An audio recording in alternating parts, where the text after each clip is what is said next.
Canarias, ¿no? Sí, del presidente del gobierno, por supuesto. Vamos a ver. Ya ha visto usted que también el presidente Pedro Sánchez le dio el Sáhara a Marruecos, ¿no? En esa famosa carta. Y hemos dicho que es un traidor a las posiciones españolas históricas también en el Congreso. Además, fue un acuerdo que ni siquiera fue un acuerdo del propio gobierno en sí, porque la propia Sumar en su momento ya rechazó esa posición.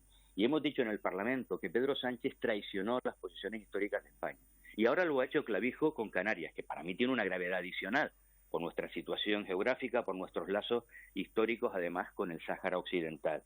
¿Qué defendemos nosotros?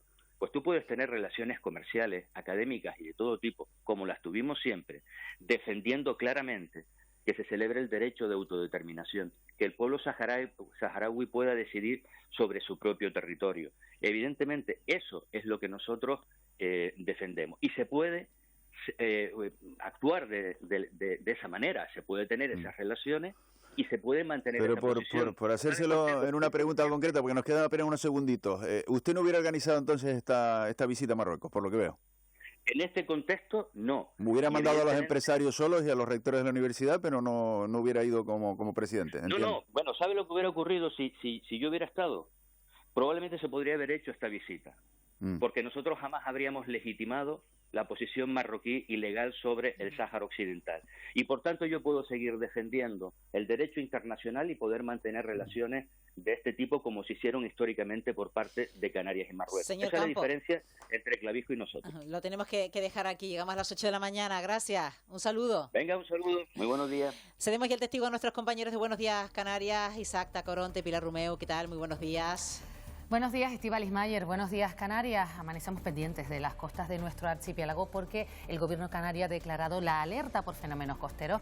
Dice que tenemos que tener la vista puesta en el mar y evitar situaciones de riesgo. Sí, situaciones como acercarse a zonas de mar, a escolleras, a muelles y que desde luego costaron la vida el pasado domingo en Lanzarote a un turista precisamente tras caer al agua. Submarinistas del Grupo Especial de Actividades Subacuáticas de la Guardia Civil lo localizaron a 13 metros de profundidad cerca de la zona en la que se le perdió la pista, en Los Charcones.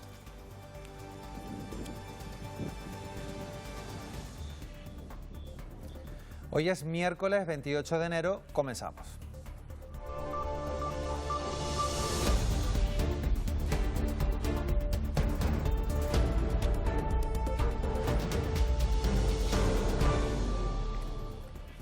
El 2025 cerró en Canarias con 12.500 personas desempleadas más que en 2024. Sin embargo, registró el mayor incremento trimestral del empleo, 35.700 nuevos puestos de trabajo entre octubre y diciembre del pasado año.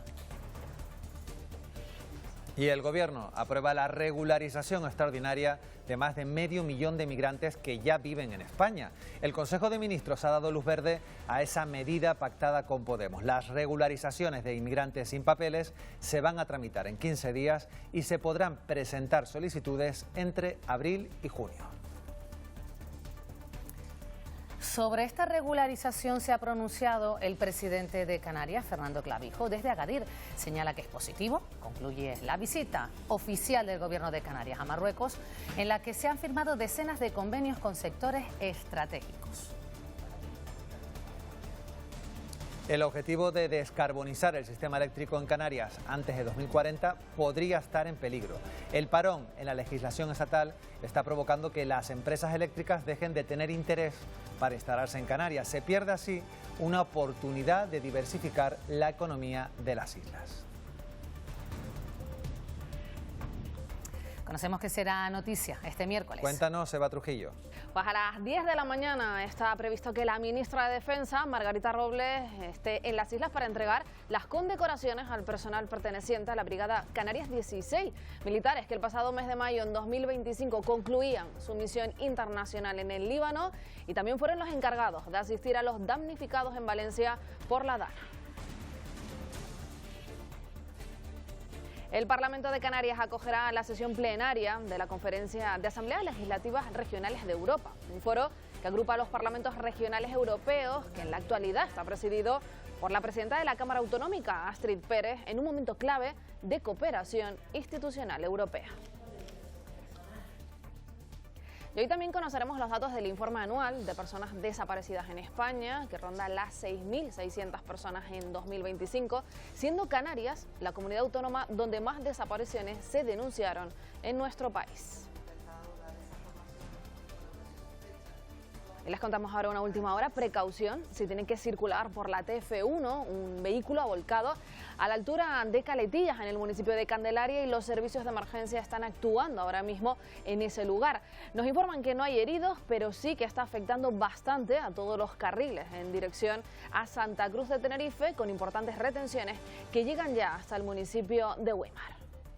Y en los deportes, ayer partido de la Basketball Champions League para el Dreamland Gran Canaria. El equipo isleño visitó al Nürnberg checo, encuentro clave dentro del top 16 en esa lucha por el título y que llegaba en un momento delicado del conjunto gran canario. 4 derrotas consecutivas entre ACB y Europa. Esa racha, como decimos, se cortó después de que el encuentro terminara 64-67. Y seguimos hablando de baloncesto porque tras la victoria ante el Barça y el sorteo de Copa, la Laguna Tenerife recibe esta noche en el Santiago Martín al Palacanestro Trieste italiano, partido de octavos de final en el que los de Chus Vidorreta llegan como líderes del grupo L.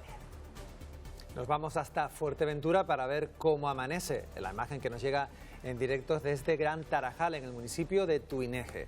El día comienza con cielos mayormente nublados y el mar está en calma. La temperatura a esta hora de la mañana en la isla ronda los 16 grados.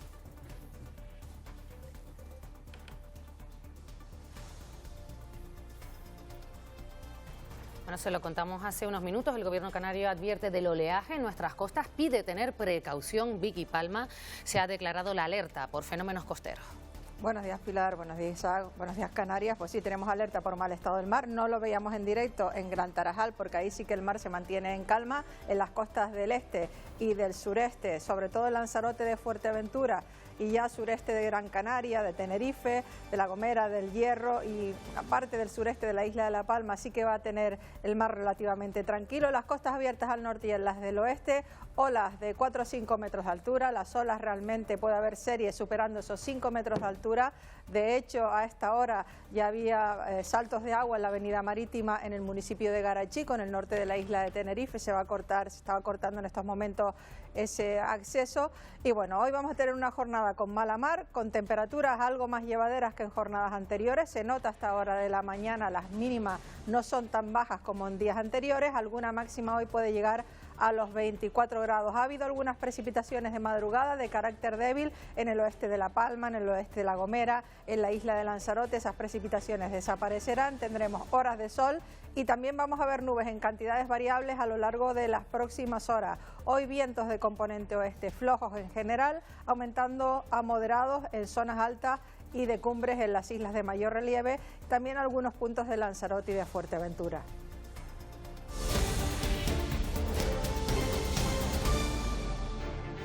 El Partido Popular toma como rehenes a los jubilados y jubiladas de nuestro país, votando en contra de sus intereses de más de 10 millones de pensionistas. Falso. Desde el pasado mes de noviembre está registrado en el Congreso de los Diputados una proposición de ley del Partido Popular para revalorizarlas y para hacerlo además de forma automática. Y ha votado en contra en las 4 actualizaciones posteriores. El año pasado quiso hacerlo, pero la presión social le hizo rectificar finalmente.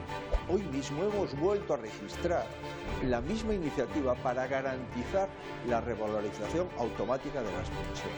¿Qué ha hecho el Gobierno? Pues mezclar esto con muchos otros asuntos en un decreto paraguas que, si se aprobase, le permitiría gobernar otro año más. Frente a quienes bloquean los avances, vamos a pelear para que las pensiones sigan subiendo y proteger así la dignidad de nuestros mayores.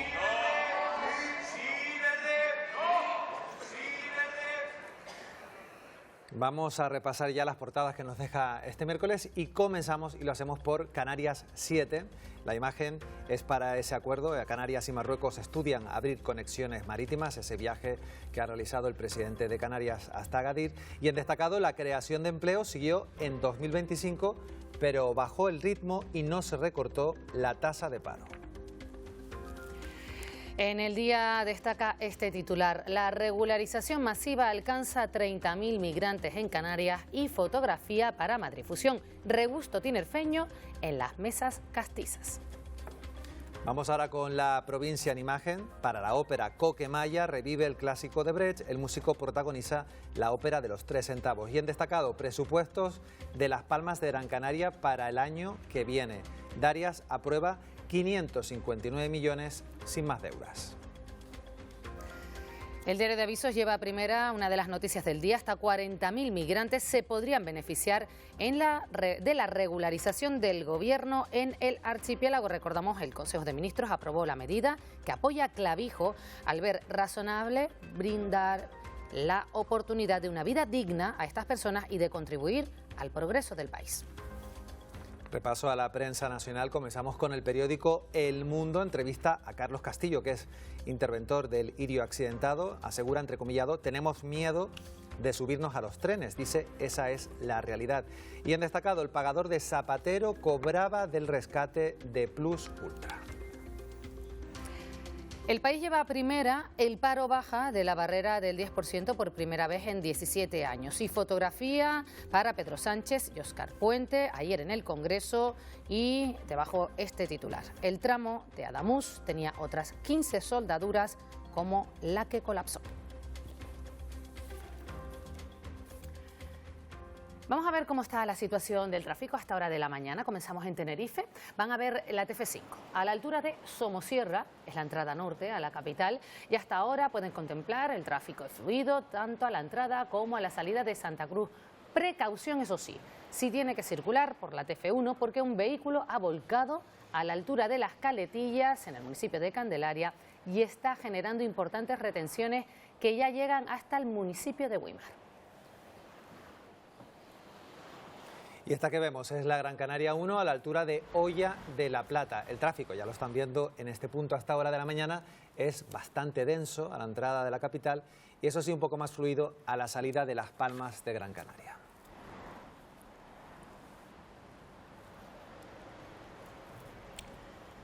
...2025 cerró en Canarias con 12.500 personas desempleadas más que en 2024. Sin embargo, registró el mayor incremento trimestral del empleo, 35.700 nuevos puestos de trabajo entre octubre y diciembre del pasado año. Pese al récord en la creación de empleo, el paro sube en Canarias según la encuesta de población activa. Para los sindicatos, este desajuste se debe a que el empleo crece, sí, pero no al nivel que crece la población.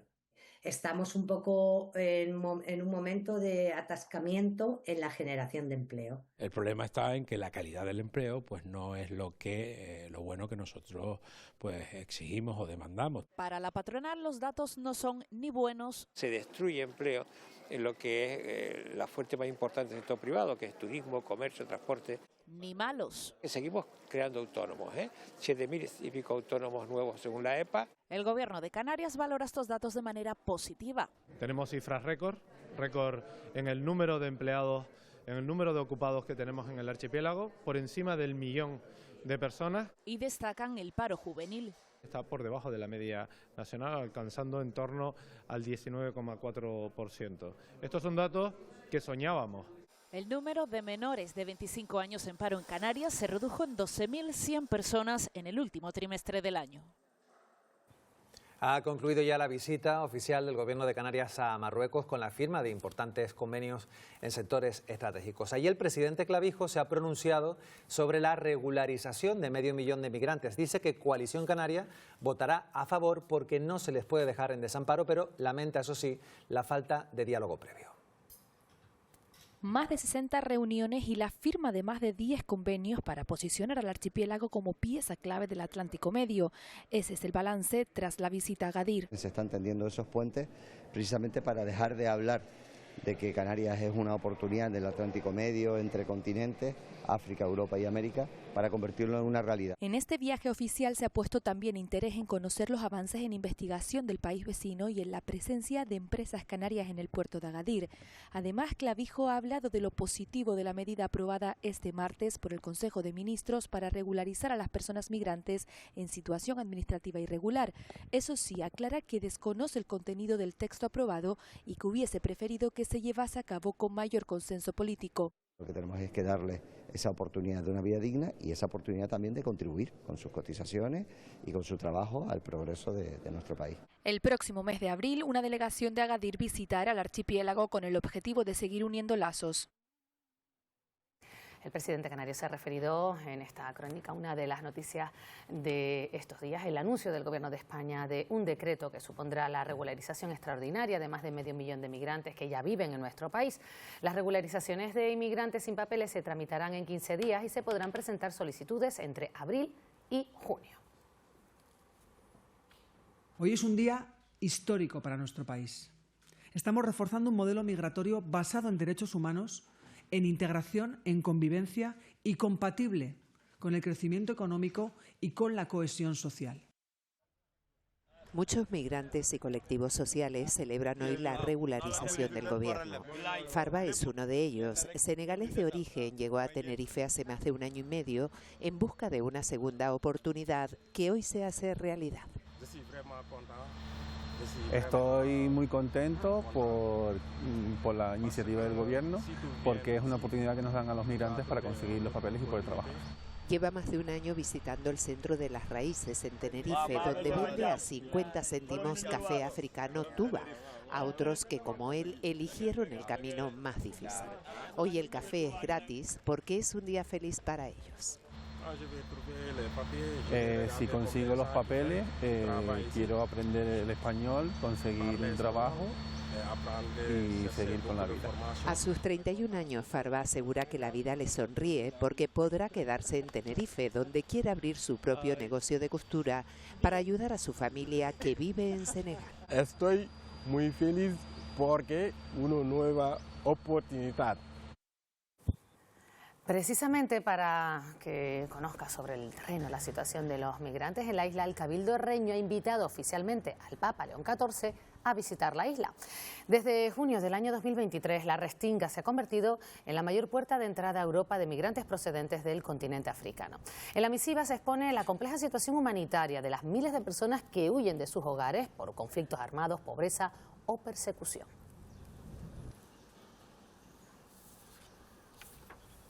Los parques offshore en Canarias, es decir, las instalaciones de eólica marina, podrían provocar un salto cuantitativo para conseguir que Canarias cumpla el objetivo de descarbonizar su sector eléctrico en 2040. Así es, pero la legislación estatal no avanza y algunas empresas eléctricas han dejado de tener interés por las aguas canarias. Según las administraciones, esto puede provocar que se pierdan oportunidades para diversificar la economía.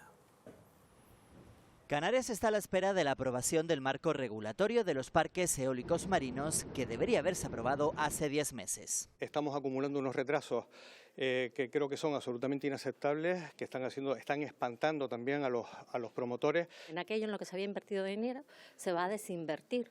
Y va a haber también yo creo que un drama a nivel nacional en pérdidas de puestos de empleo. Empresas que habían comenzado a prepararse y realizar inversiones en Canarias ante una subasta que prometía comenzar a finales de 2026. Empresas que ahora piden celeridad para evitar pérdidas. El sector lleva años trabajando para estar posicionado, para avanzar en los proyectos, para estudiar los emplazamientos. Que Canarias, dentro de sus singularidades, pues tengas un marco específico y singular que nos permita pues poder operar. Instalaciones que necesitan al menos 10 años para su puesta en marcha y que ante la situación actual están en riesgo los objetivos de descarbonización del sistema eléctrico antes de 2040. Canarias y el sector turístico sellaron en Fitur una alianza público-privada que lo que busca es cambiar la concepción del turismo en las islas y convertirlo en una palanca de regeneración ambiental y social a través del programa RedNech. El objetivo es claro, pasar de minimizar el daño a regenerar el territorio gracias a 5 proyectos piloto, uno en cada una de las islas con mayor presión turística y otro de carácter social para todo el archipiélago. Para llevarlos a cabo se va a diseñar un sistema de financiación voluntaria, trazable y transparente que va a permitir la asignación directa de recursos a proyectos de regeneración. Para hablar de este y otros asuntos, hoy nos acompaña en el plató de Buenos Días Canarias Mariano Hernández Zapata, que es el consejero de Transición Ecológica y Energía del Gobierno de Canarias. ¿Qué tal? Muy buenos días. Buen día. Buenos días. No, son muchos los asuntos que queremos abordar. Vamos a empezar, si le parece, por esto de Fitur. ¿Qué es esto del turismo regenerativo? Bueno, creo que Canarias necesita darle una vuelta a la situación de cada vez tener ese turismo que nos venga a aportar y a dar. Y para eso, de la mano de las principales patronales, empresas turísticas, el propio gobierno de Canarias, se ha elaborado este proyecto, un proyecto transversal donde participa turismo, transición ecológica, hacienda y economía, y que posibilitará desarrollar inicialmente 5 proyectos piloto en las islas de Tenerife, Gran Canaria, Lanzarote y Fuerteventura, que regeneren la zona. Pueden ser asuntos como la recuperación de los Montes de Famara, un proyecto que ha tenido premios incluso a nivel europeo y que estamos ya elaborando una segunda fase, o zonas costeras que están degradadas y que tenemos que recuperarlas como se conocían hace décadas. Por tanto, por fin, creo que es un proyecto bonito, atractivo, que nos permitirá ver el turismo de otra manera, que vendrá a aportar, que será financiado por esas empresas turísticas y patronal turística, y que espero que nos permita tener una Canarias mejor todavía de la que tenemos en la actualidad. Podríamos decir que es un proyecto destinado a mejorar nuestro entorno para los visitantes y también para los propios residentes. Absolutamente, es un proyecto que con financiación privada, con colaboración pública, nos permitirá eso, recuperar zonas que ahora mismo están degradadas, que están muy tocadas por la mano del ser humano o incluso por la propia presión turística, y que vamos a recuperar con proyectos elaborados por el Servicio de Biodiversidad de la Consejería de Transición Ecológica y financiados, en este caso, por los promotores turísticos. Vamos a ver si le parece de los ceros energéticos, porque usted se estrenó prácticamente como consejero con un cero energético. Y en La Gomera. En la isla de La Gomera, que recientemente ha habido otro que duró mucho menos tiempo, pero que ha habido, de nuevo se pone sobre la mesa la fragilidad del sistema eléctrico del archipiélago. ¿Qué soluciones se están llevando a cabo? Bueno, ese cero energético de La Gomera pues nos permitió también dar un paso al frente y declarar una emergencia energética en octubre del año 23 en Canarias, para lo que creo que hemos dado importantes pasos al frente. Siempre hemos dicho que el corto plazo en la energía no es el corto plazo habitual al que estamos habituados, pero bueno, hoy en La Gomera podemos decir que sufrimos ese cero energético, podemos decir que a la Consejería y al Gobierno no le tembló el pulso para establecer sanciones por valor de 12 millones de euros a la compañía que entendemos que es la responsable de que fue de ese apagón. En este apagón que hemos sufrido recientemente, de apenas horas, tampoco nos va a temblar el pulso si fuera necesario, pero La Gomera mira al futuro, al ya, con optimismo, porque es inminente también la puesta en marcha del cable de interconexión entre Tenerife y La Gomera, que vendrá a solucionar gran parte, si no la totalidad, de estos problemas que están teniendo hasta el momento, que esa central térmica del Palmar solo se arranque, solo se utilice de manera puntual y de apoyo, ya que la interconexión con Tenerife no solo permitirá tener una solidez y ser más robusto el sistema eléctrico, sino también una mayor penetración de energías renovables, que esos parques de La Gomera, actualmente apenas a un 10% de producción, puedan desplegar toda su energía renovable, y que tengamos, por supuesto, una isla de La Gomera más verde y más respetuosa con el medio ambiente. Y además de La Gomera, en el resto del archipiélago sabemos que el sistema de suministro eléctrico evidentemente es individual por islas, excepto entre Lanzarote y Fuerteventura, y ahora pues a partir de febrero se inaugurará ese cable entre La Gomera y Tenerife, pero el resto de las islas, ¿qué se está haciendo para garantizar o para minimizar el riesgo de sufrir un cero energético? Bueno, vamos a tener, a partir de que se conecte La Gomera, 5 sistemas eléctricos, de los cuales 3 desde el año 2021 ya venía anunciando el operador del sistema Red Eléctrica que existe un déficit de generación. Para eso también hemos sido valientes, hemos elaborado un concurso de emergencia, y esas plantas de emergencia están instaladas y a punto. Espero que durante este mes, incluso de febrero, próximo mes de febrero, estén en marcha ya 3 plantas de generación de emergencia en la isla de Tenerife. Se continúa avanzando con algunas más, y también están iniciadas las plantas de generación, la construcción de esas plantas en la isla de Fuerteventura. Por tanto, puedo poner un símil. Esto puede ser como los botes salvavidas en los grandes buques, que no son necesarios usarlos hasta que hay un problema. Por tanto, ante el problema vamos a tener más soluciones, más alternativas y un sistema eléctrico mucho más robusto en Canarias. Y lo acabamos de ver. ¿Qué ocurre con la energía eólica? Parece que las empresas están perdiendo interés precisamente porque todo va muy lento, ¿no? Entonces prefieren invertir en otros lugares y descartan hacerlo en Canarias. Canarias necesita que se desarrolle la eólica marina, como hemos podido ver tanto al Cabildo de Gran Canaria como a la viceconsejera de Transición Ecológica, y por una razón fundamental. Tenemos un territorio limitado, no podemos seguir ocupando territorio y necesitamos mirar hacia el mar también. Además, estamos trabajando con zonas de aceleración de renovables, donde establecer por fin en Canarias, planificar dónde van y dónde no irán en suelo, pero también de la mano está eólica marina. A finales del año 24 se celebraba en Canarias un congreso de eólica marina al que asistió la secretaria de Estado de Energía y actual ministra, que anunciaba que iba a ser inminente esa legislación, esa subasta para la eólica marina, donde Canarias ganaba enteros. Estamos a inicio del año 2026 y seguimos sin contar con ello. Canarias ha mostrado unidad, que quiere esa eólica marina, que quiere que sea Gran Canaria, donde en primer lugar del territorio nacional se instale. Hemos instaurado una mesa para la eólica marina en el seno de la Consejería de Transición Ecológica, donde participan los principales actores de Canarias, y como ha hecho el Cabildo, apoyado por el Gobierno de Canarias, pedimos que cuanto antes esto sea una realidad para que Canarias pueda seguir mirando al futuro, apostando por esa descarbonización, que es uno de nuestros objetivos. Nos gustaría preguntarle también, y siempre que viene aquí le preguntamos por el tema de los vertidos. Salen titulares por distintos motivos, que si por gasoil en el puerto de Santa Cruz de Tenerife, que si por las piscifactorías en Telde. ¿Qué está pasando? ¿Qué puede hacer el Gobierno de Canarias? ¿Cuál es su responsabilidad o su cometido dentro de todo esto? Porque hay playas que continúan cerradas y siempre ocupan los titulares. La competencia del Gobierno de Canarias es la autorización, el tema administrativo de los vertidos tierra-mar.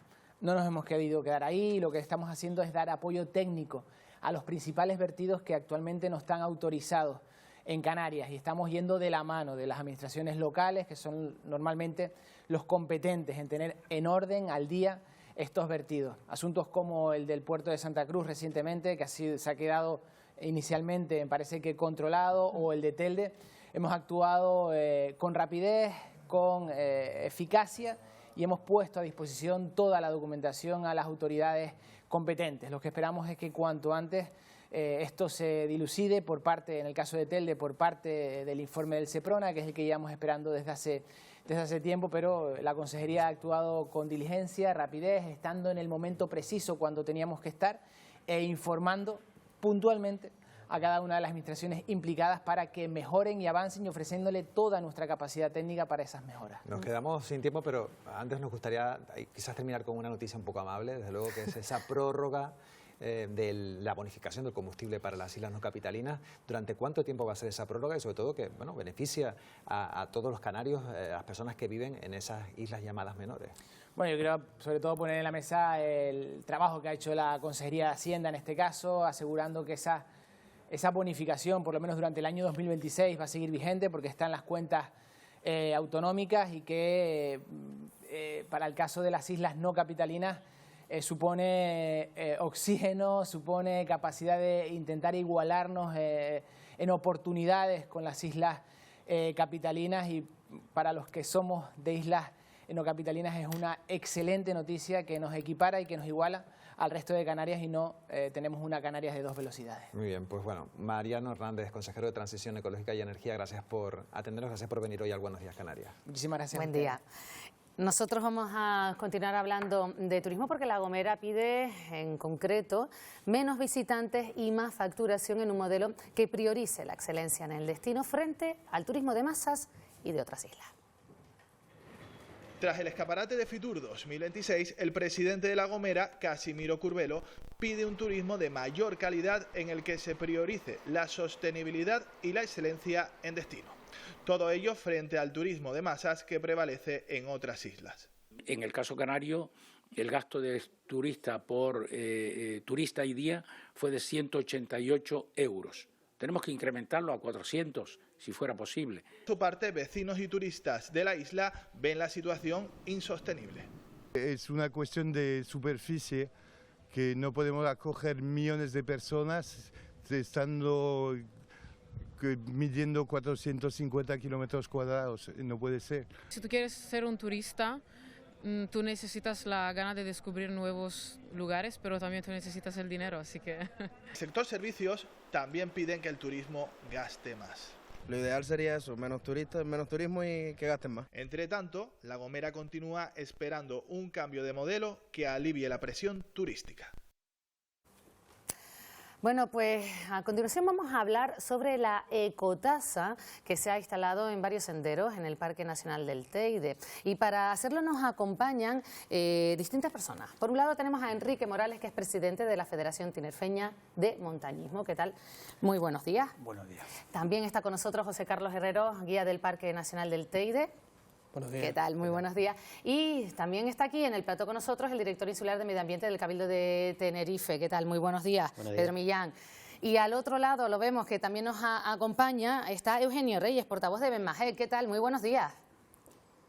Hola, buenos días, ¿qué tal? Bueno, pues una vez presentados todos, primero vamos a hablar con el director insular, defendiendo, por supuesto, esa ecotasa, en qué nos beneficia, y vamos a ver qué opina el resto de nuestros tertulianos esta mañana en esta mesa. Bueno, hay que decir que la ecotasa es la final de un proceso que iniciamos a finales del 2024, cuando tuvimos varios rescates multitudinarios en el Parque Nacional en invierno, y a partir de ahí establecimos un control, una limitación del acceso a la montaña, al pico, no solo por el tema de seguridad y por los problemas para la seguridad de las personas, sino también por el deterioro ambiental que habíamos detectado que se producía en la montaña, porque subía todo tipo de gente y muchos de ellos con muy poca conciencia ambiental.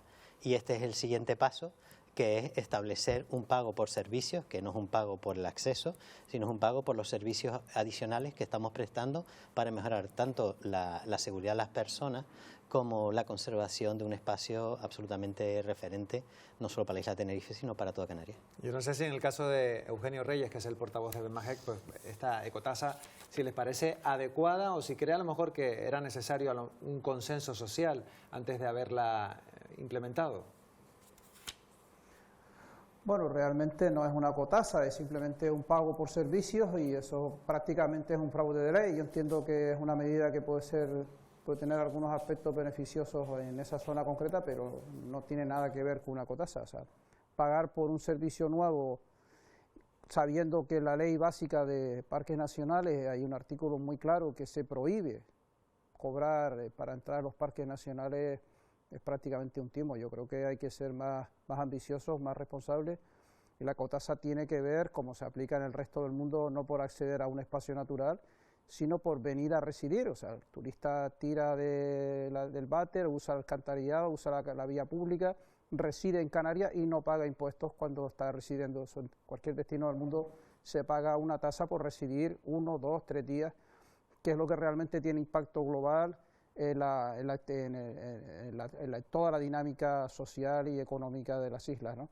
Entonces, está muy bien, no voy a entrar en polémicas. Si hay que entrar en polémica específica en lo que es el Parque Nacional, sabemos que es el Parque Nacional más visitado de Europa, con millones y millones, y tiene una sobrecarga que hay que ir a un decrecimiento en los aprovechamientos del parque, ¿no?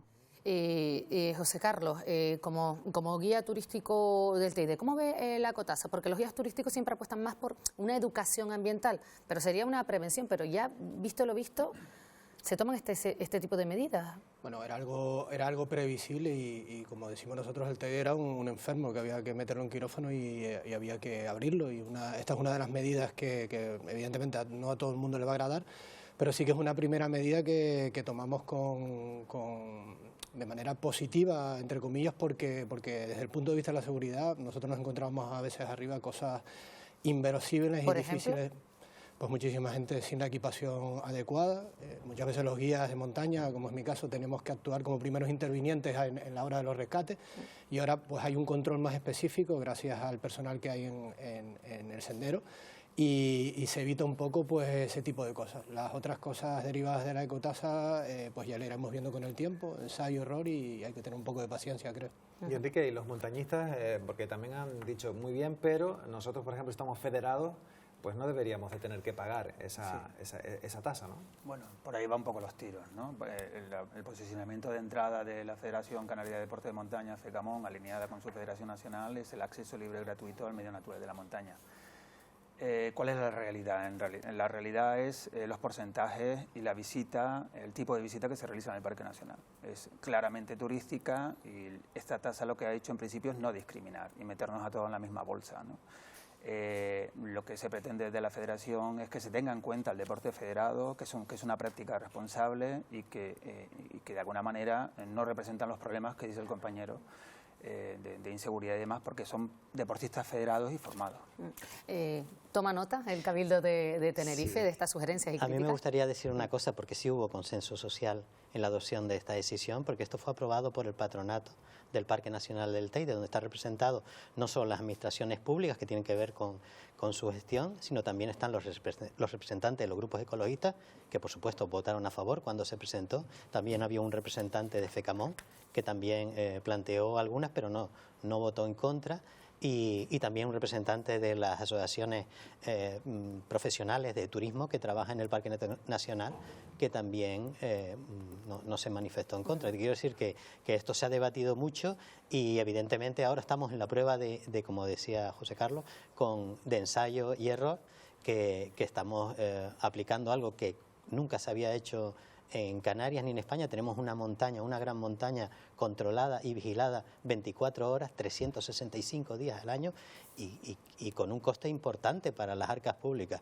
Entonces intentamos mejorar la experiencia de las personas que nos visitan y que también una parte de esa mejora de esos medios humanos y materiales que estamos poniendo lo paga la persona que viene a disfrutar de nuestra naturaleza, del turismo. No está todo el mundo en el mismo saco. Los residentes tinerfeños y canarios no pagan o pagan muy poco dinero. O sea, se les ha tenido en cuenta. Y por supuesto los montañeros federados también tienen un descuento, no solamente en el acceso al Teide, sino también al refugio cuando se abra. O sea, sí se tiene en cuenta el deporte federado. Para evitar esa discriminación que nos contaban desde la Federación de Montañismo, ¿no? Yo no sé, Eugenio, claro, si usted no lo llama ecotasa, pero vamos a decir esta ecotasa que se está aplicando por ir a dos senderos del Parque Nacional del Teide, si creen ustedes que eso al menos puede reducir la presión ambiental.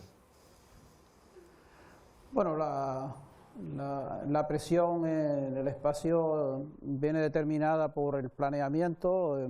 Nosotros votamos en contra con el último planeamiento en el que se desarrollaba infraestructuras para absorber más turistas y creo que si la boca es grande se comerá mucho, ¿no? Y si la entrada al parque sigue creciendo, los aparcamientos, la infraestructura y la capacidad de cargas, a lo que define la ley es en los límites de capacidad de carga que están sobredimensionados y eso lo reconoce el Ministerio, el responsable de los parques nacionales a nivel estatal, también lo asume el Parlamento Europeo en una comunicación que hubo recomendando reducir y prácticamente el problema está en que hay aproximadamente 5 millones de turistas en Canarias que nos están dejando pérdidas y que hay que intentar quitárnoslos de arriba, que prácticamente están dejando pérdidas ambientales, sociales y en la facturación.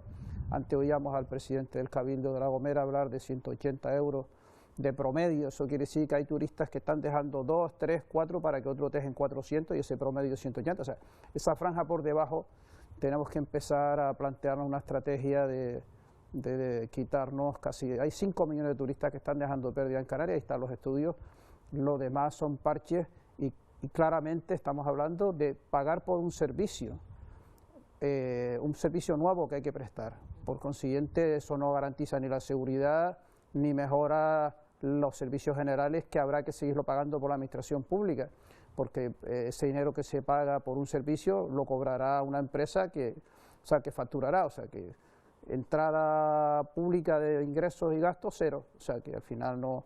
Y recordemos que el Parque Nacional se transfirió a Canarias con 15 millones de fondos públicos permanentes del Estado Central, que es suficiente para hacer una buena política de gestión, ¿no? Pedro Millán está aquí, el director del Cabildo está diciéndole que no, con la cabeza, que el dinero se va a destinar a algo. No, porque lo gestiona una empresa pública que es GESPLAN y evidentemente ese ingreso rebunda en la mejora de los servicios, en poder contratar a más gente y tener más medios a la hora de garantizar la seguridad. Y eso lo pueden hablar ustedes con la Guardia Civil, pueden hablar con la Cruz Roja, cómo han descendido de forma abrupta los rescates que se producían en montaña, que eran prácticamente semanales y incluso llegó a morir gente en el 2024 y eso ya ha desaparecido. ¿Lo comparten? Queremos saber la opinión de los guías turísticos y también de los montañeros. Sí, yo que prácticamente todas las semanas estoy arriba en el Parque Nacional del Teide, sí que se nota a los visitantes mucho más preparados en los senderos, sobre todo el número 7, el número 10, y ya no hay tanta demanda de prestar un servicio. Nosotros muchas veces tenemos que actuar como primeros intervinientes en problemas que surgían arriba. ¿A ustedes también les pasa? Sí, a nosotros también. A ver, obviamente notamos cuál es el resultado de la gestión.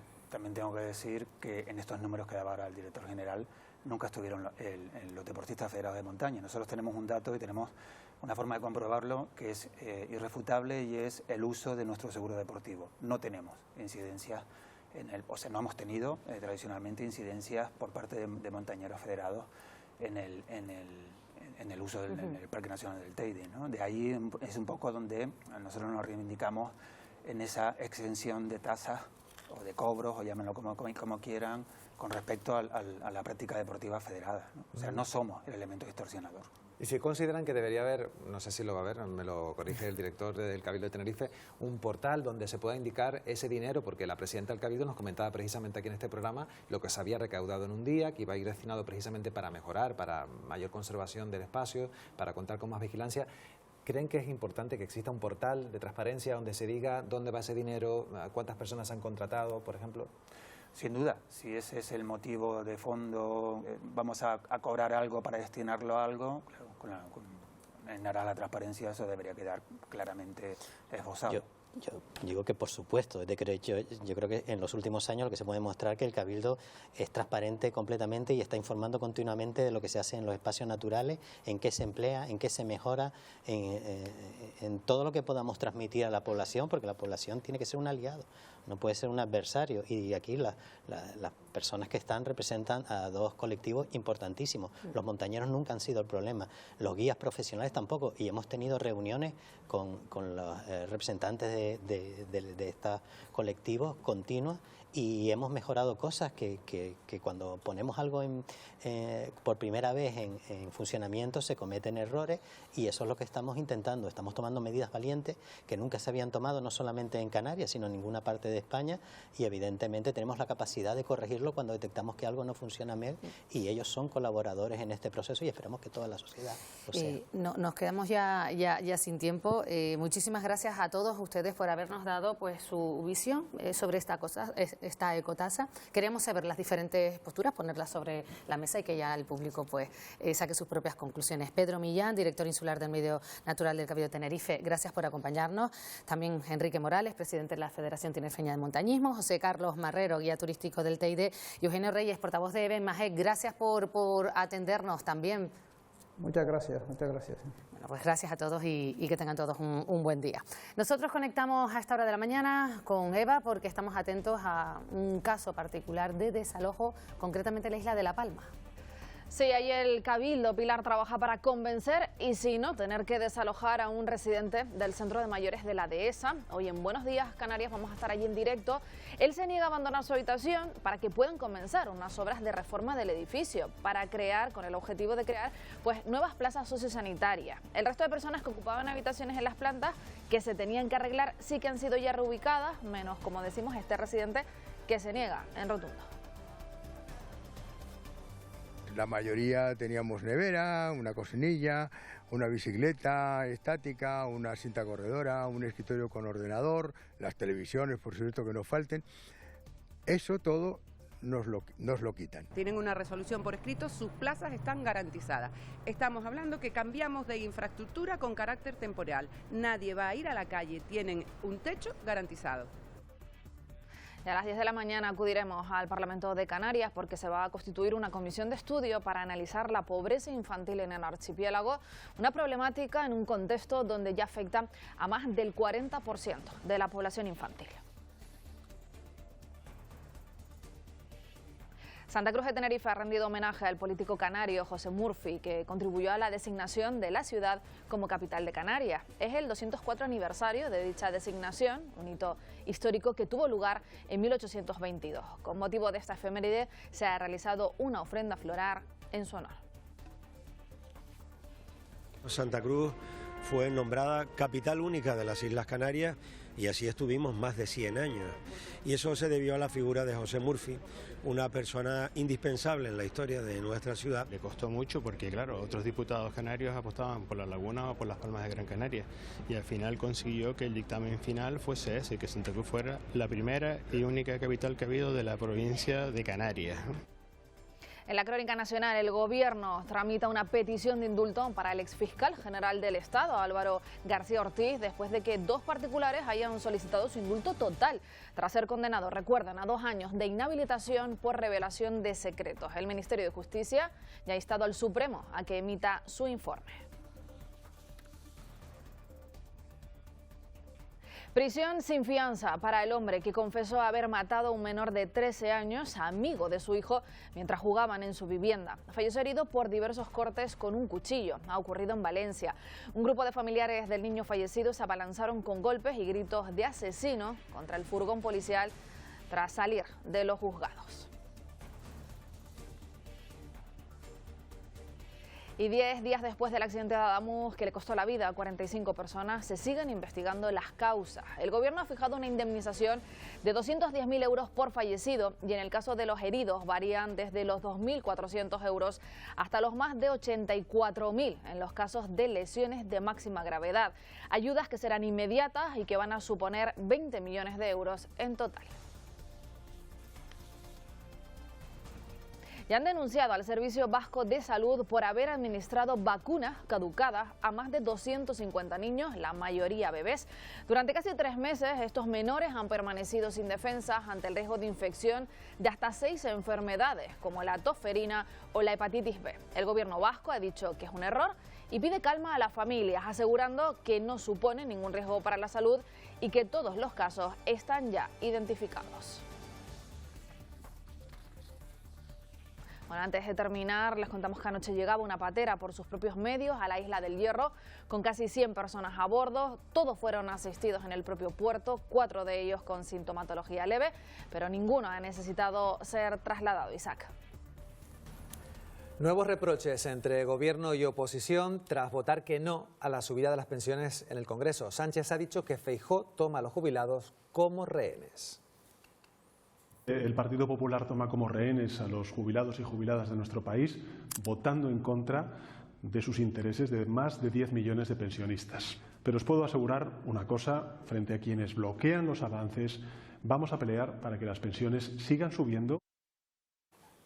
Por su parte, Feijóo ha respondido. Dice que sí está a favor de las pensiones, pero no a la ocupación. De ahí el voto en contra de este decreto ómnibus.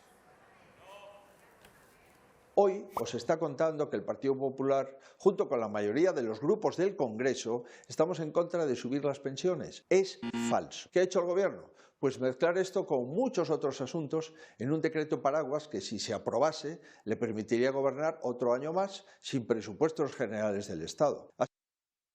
Esta ha sido la primera derrota en el Parlamento de este año. Nos imaginamos que no va a ser la única. Vamos a saludar ya a las personas que nos acompañan, los periodistas que nos acompañan hoy para debatir este asunto. Francisco Pomares, ¿qué tal? Muy buenos días. Buenos días. Natacha Llarena, ¿qué tal? Muy buenos días. Y luego también tenemos ahí a Pepe Farruco, que nos va a ilustrar con sus dibujos, con su pluma, de lo que vayamos hablando a lo largo de esta mesa, ¿no? Buenos días, vamos a poner un poquito de arte. Exacto, que nos falta, nos hace falta. Bueno, pues Natacha, Paco, pues la primera de las derrotas políticas, yo decía que no va a ser la única, visto lo visto. El decreto ómnibus, claro, ahora el tema está en las pensiones, pero es que la oposición, los grupos que han votado que no, dice que ustedes nos han metido en el mismo paquete muchísimas cosas, no solamente las pensiones.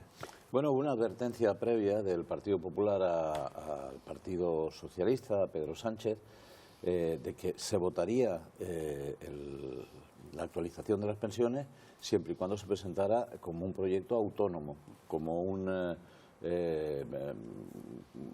proyecto considerado en sí mismo. ¿Qué es lo que ha hecho el Gobierno? El Gobierno lo que ha hecho ha sido incorporar otra serie de cuestiones al proyecto presentado a su convalidación, a su aprobación. Y bueno, si se hubiera apoyado eso, se estaría apoyando la política del Gobierno de carácter general. ¿Qué hace el Gobierno ahora? Responsabiliza a la oposición de no ser capaz de aprobar lo que tendría que aprobar por su propia mayoría, que es la mayoría en la que estaba Jun, que también se ha opuesto a esta aprobación. Y además acusa al Partido Popular, lo cual es falso, de estar en contra de la convalidación de las pensiones. Lo que está en contra es que junto a la convalidación de las pensiones se le metan 20 cosas más. De todas formas, lo que está pasando en este país es un drama, porque no tiene ningún sentido, desde mi punto de vista, que el Gobierno se empeñe en seguir manteniendo mecanismos para ir sacando sus políticas absolutamente trapaceros como este, ¿no? Es decir, ¿quieres aprobar las pensiones? Presenta el plan de pensiones y que la gente se retrate. No utilices esto para poder decir que el PP no apoya las pensiones, cuando dejaron perfectamente claro que si se presentaba un proyecto autónomo lo votarían. Es que ya se tuvo que hacer por separado, o sea, sabían, yo creo perfectamente, no sé si ustedes lo comparten, que al meterlo junto con otras medidas no iba a salir adelante. Por lo tanto, al final pasará lo que ha ocurrido anteriormente, que lo tendrán que separar y aprobar por otro lado, solo la revalorización de las pensiones. Quizás sí o quizás no, ¿verdad? Porque pueden tener la percepción de que en realidad el gobierno no quiere gastarse las perras en pensiones, lo que quiere decir es que no se las gasta porque el Partido Popular lo impide. No, era absolutamente previsible, Paco, y por supuesto absolutamente de acuerdo con tu intervención, porque es la realidad, es la lógica, ¿no? O sea, no hay más allá. Y yo que ya, al final uno lo cuestiona todo, no puedes dejar de pensar que también esto es una estrategia política pura y dura, que es el evidenciar la fractura entre la oposición del Partido Popular, porque al final es a quien se dirige siempre el gobierno, justo con el PSOE. Y al final porque es que el PP se está negando a una medida que va a favorecer a muchísimas personas y además es una medida social y que evidentemente es positiva. Pero sí es verdad que si tan positiva y si tan importante es, hay que darle esa importancia y hay que o pasarla como decreto ley, que el gobierno tiene también sus propios mecanismos administrativos, o darle el posicionamiento que se merece en el Congreso de los Diputados. Y estoy absolutamente segura que el Partido Popular, hasta solo por imagen, en una pieza separada, por así decirlo, no votaría en contra. Al final, lo que también estamos viendo es eso, es una situación insoportable a nivel político, porque lo que evidencia, a mi entender, es que están más preocupados en la imagen que dan y en desfavorecer la imagen del contrario que realmente en solucionar la vida de los españoles. Y con este no de PP, de Vox, de Junts a la subida de pensiones, ellos han dicho que, eso es lo que ustedes han comentado, que sí, pero que lo hagan de forma autónoma. ¿Qué creen que aspectos de ese ómnibus, de ese decreto, porque muchas personas que nos están viendo desconocen su contenido, qué aspectos creen de ese decreto que son realmente los que no están dispuestos a votar? A ver, es un pequeño pandemonium, porque lo que se hace es mezclar en un solo proyecto de ley, en una sola propuesta, mezclar 6 o 7 cuestiones completamente distintas. Pero la que parece que tiene más preocupado al Partido Popular es las medidas sobre ocupación que plantea el Partido Socialista, que están en contra de lo que el Partido Popular defiende. Claro, si tú quieres que alguien te apoye un asunto en concreto, no presentes en un mismo paquete 6 o 7 sabiendo que están a favor de las pensiones pero en contra de todos los demás, porque es un truco para decir, ¿quieres que haya pensiones o prefieres que digamos que por tu culpa no hay pensiones y te endosamos la responsabilidad de no aprobar las pensiones? Entonces, por eso digo, el gobierno era perfectamente consciente, porque el PP advirtió, votaremos las pensiones, está por ahí por todos lados, votaremos las pensiones si se presentan como un texto único. Pero yo tengo la impresión de que es que al gobierno no le preocupaba demasiado que se aprobaran las pensiones, lo que le preocupaba era poder acusar al Partido Popular de impedir que se aprueben. Y así estamos. No, cuando el Partido Popular ha dicho que sí está a favor de la revalorización, no. Dice que el decreto, por otro lado, que favorece la ocupación. O sea, el decreto habla de prohibir desahucios para personas vulnerables, sin alternativa habitacional, de corte de suministro pues básicos. Esa parte sí que no apoya el Partido Popular. Yo creo que no es que no apoyen esas medidas, sino que no están de acuerdo con la redacción de ese tipo de medidas que sí creo que son necesarias y que creo que también deben darse la importancia que tiene para precisamente no dejar lugar a dudas de qué se quiere conseguir con este tipo de medidas, porque al final todo este tipo de circunstancias también permiten el cuestionamiento y que haya unas personas que lo interpreten de una forma. Yo creo que cualquier medida de este calado debe estar fuera, por lo menos, de la interpretación de la gente a nivel negativo. Y sí es cierto, bueno, que también es verdad que hay en este decreto ómnibus bonificaciones al transporte, bonificaciones energéticas, etcétera, etcétera. Es como decía Paco, un batiburrillo de cosas en el que lo único que se persigue precisamente es evidenciar, pues bueno, que el Partido Popular ha votado en contra de las pensiones, porque además es el mensaje que se está dando. Y ojo, yo creo que también los medios de comunicación deberían ser un poquito más independientes a la hora de plantear titulares y plantear informaciones, y no comprar el relato que quiere dar, en este caso el gobierno, pero también cuando es propicio la oposición. O sea, los titulares son: el Partido Popular, Junts, Vox votan en contra de la revalorización de las pensiones. ¿Es mentira? No. ¿Es la realidad? Tampoco. Entonces yo creo que también debemos dar la información correcta, concisa y concreta a la gente. Hablando de mensajes, que les parece que, bueno, usen las redes sociales para prácticamente igual, parece que se quitó uno y se puso otro, tanto Pedro Sánchez como Alberto Núñez Feijóo lancen ese mensaje, por ejemplo, lo hemos cogido de su Instagram, ¿no? Sí, mira, vamos a ver. Una forma de llegar a la gente, de llegar a otro público, ¿cómo lo valoran? Están utilizando todos los medios posibles, está todo el mundo utilizando todos los medios posibles para poder imponer un relato, porque en realidad la política española se ha convertido básicamente en una política de relatos. Está el relato de la izquierda, el relato de la derecha, el relato victimista del Partido Socialista y sobre todo de Pedro Sánchez, diciendo que no le dejan gobernar. Pues claro que no te dejan gobernar, es que no tienes mayoría para hacerlo. Para gobernar tiene uno que tener la mayoría. Y tú estás instalado ahí desde hace un montón de tiempo en un gobierno absolutamente inestable, en que tus socios te chantajean, te presionan, te sacan lo que quieren, etcétera, etcétera. Pero sobre el decreto ómnibus, porque es importante que la gente conciba esto. El decreto ómnibus es una técnica parlamentaria que lo que persigue es aprobar en una sola votación muchas cosas distintas, pero siempre se ha utilizado de una manera sensata, se ha utilizado para aprobar cuestiones de trámite que necesitan una validación parlamentaria, y entonces en vez de hacer 15 votaciones haces una sola, porque son cosas en las que todo el mundo está de acuerdo. ¿Y a qué cosas me refiero? Por ejemplo, a trámites que tienen que pasar por el Parlamento, a leyes de menor calado, a cuestiones de correcciones o así.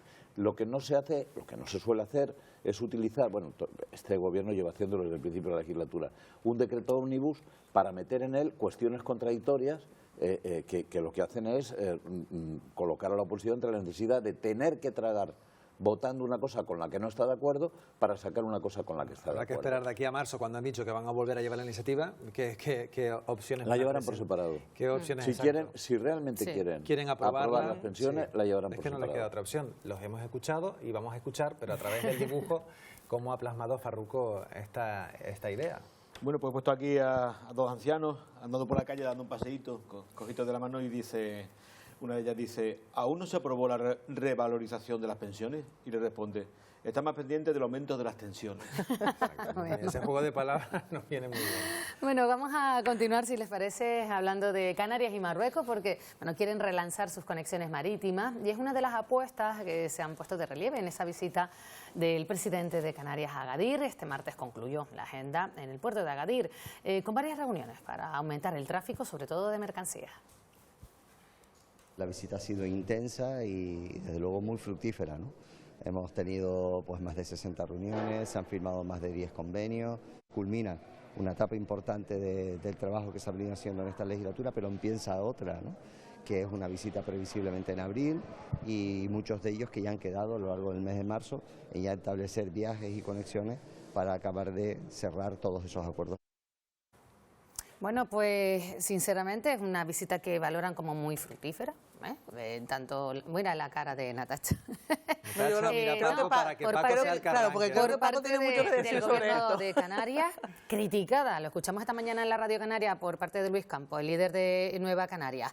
¿De acuerdo? ¿En contra de esta visita, de esta delegación? A ver, yo creo que el gobierno de Canarias definió a principios de esta legislatura un proyecto de acercamiento de largo recorrido a Marruecos. Yo creo que tenemos la obligación de intentar llevarnos bien con nuestros vecinos y también establecer relaciones económicas, comerciales, culturales, entre otras cosas porque eso conduce a la paz, no conduce al conflicto, y es bueno que tengamos ese tipo de relaciones para perder la desconfianza, para integrar nuestros conocimientos, para poder gestionar mejor los asuntos que son de interés común. Por eso se han realizado ya 3 visitas a Marruecos en esta legislatura de carácter presidencial, son muchas.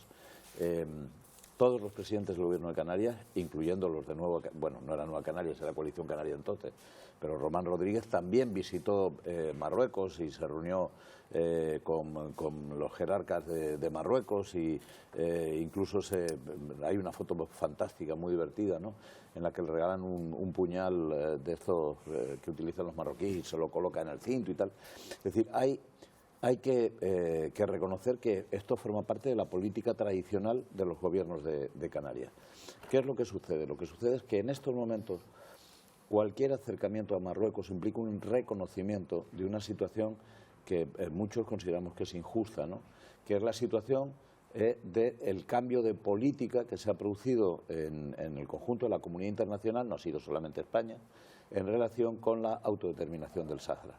Después de 50 años de mantener a machamartillo el derecho a autodeterminación que establece Naciones Unidas, Marruecos consiguió el apoyo de Trump al final de la pasada legislatura trumpista para su plan de autonomía de lo que él llama, de lo que Marruecos llama los territorios del sur, ¿no?, el antiguo Sáhara español, el actual Sáhara Occidental.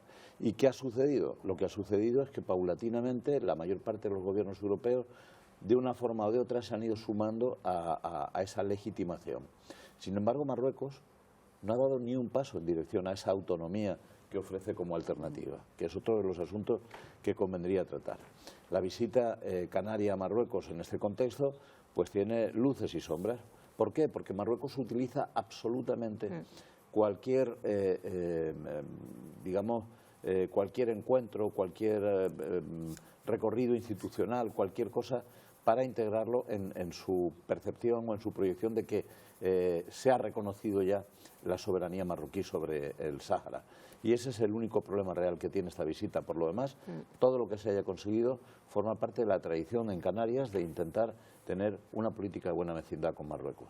Y que al final yo creo que no nos queda más remedio, hablando así muy grueso, de intentar llevarnos bien con Marruecos, de establecer vínculos sociales, educativos, empresariales y sobre todo a colación de la viñeta anterior de Farruko, no avivar ni generar tensiones que no nos llevan a ninguna parte y además no nos convienen. Pero es verdad, en el caso del Sáhara Occidental, que cuando se reavivó informativamente el conflicto de Palestina o la guerra de Palestina, de lo que no se habla no existe. Y en el caso del Sáhara ha sido lo mismo, o sea, se ha silenciado, no se habla de este conflicto, de esta situación, de que llevan años y años viviendo a espaldas un poco de su territorio. Y también hay que decir que España históricamente siempre apoyó, por lo menos, no sé si la palabra es emocionalmente, al Sáhara, y Canarias siempre mantuvo una postura firme en cuanto a su reconocimiento ante la autodeterminación del Sáhara Occidental, y ahora mismo eso queda diluido. Yo estoy de acuerdo con Paco que al final Marruecos, como institución de gobierno, aprovecha cualquier imagen o cualquier resquicio para refrendar su posición con respecto al Sáhara y evidentemente con el apoyo del líder norteamericano y encima con resoluciones de la ONU que tampoco ayudan a la resolución, valga la redundancia, de esta situación, pues obviamente se viene arriba y es lo que hay. Claro, bueno, pues yo no sé, bueno, vamos a dejar que Farruko termine, vaya terminando y luego nos vamos a ver cómo ha reflejado este tema. Vamos a cambiar de asunto porque la India y la Unión Europea han alcanzado un acuerdo comercial histórico tras negociar durante 18 años. Un acuerdo que unirá a la segunda y la cuarta economías del mundo en un mercado sin precedentes de 2.000 millones de consumidores y la eliminación de aranceles que supondrá un ahorro para los productores europeos de 4.000 millones de euros. La presidenta de la Comisión Europea ha calificado este acuerdo como la madre de todos los acuerdos comerciales.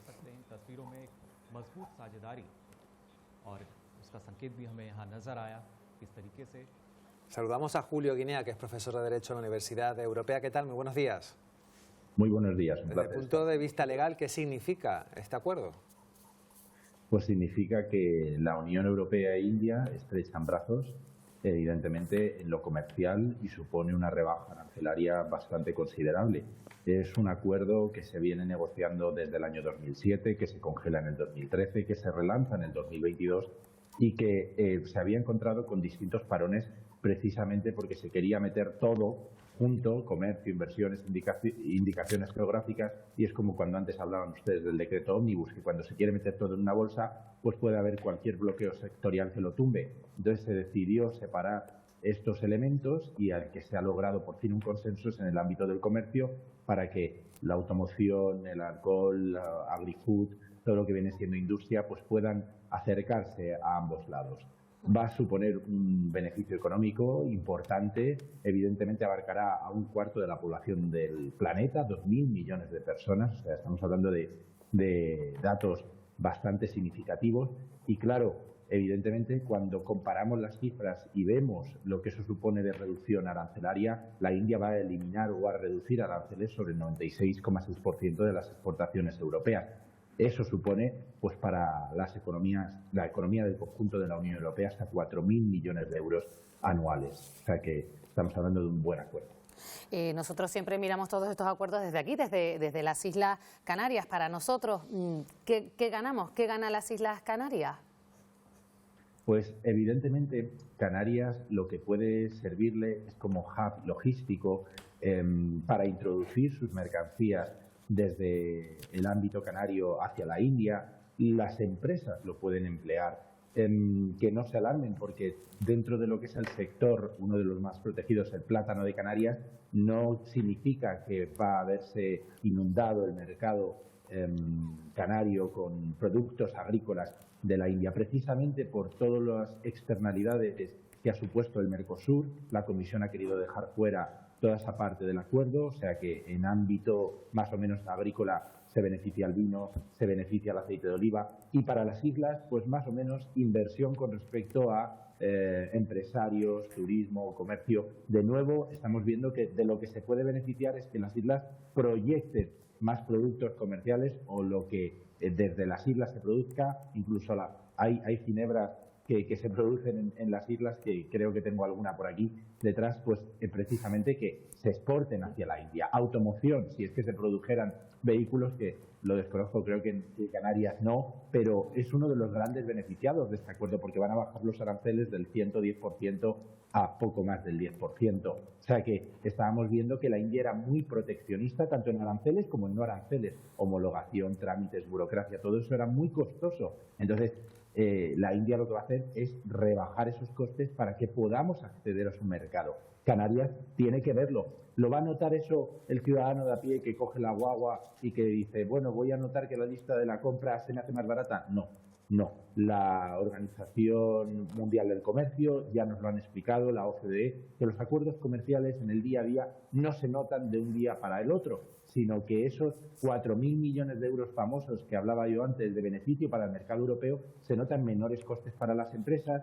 en a lo mejor repercusiones en mejoras salariales, pero como digo, son a medio y largo plazo, no se ven de un día para el otro. Es cierto que mejora el bienestar y la cohesión, pero no inmediatamente. Y desde luego hay asimetrías en el reparto de esa riqueza de los contratos de libre comercio, porque si se benefician determinados polos industriales o ciertas zonas urbanas, pues hay partes que se quedan desconectadas. Es por así decirlo, el acuerdo está, digamos, firmado, es como un avión que pasa por encima de nosotros, pero no aterriza ahí. Entonces, ¿de qué nos sirven los acuerdos de libre comercio? Pues por eso, desde los gobiernos, tanto nacionales como regionales, tienen que conectarlo con la ciudadanía de zonas que a lo mejor no están tan bien, digamos, aparejadas a esos marcos. Lo que está claro es que en Canarias hay oportunidades de exportaciones, también retos. Paco Pomares quería hacer una pregunta, Paco. No, básicamente creo que otro de los aspectos que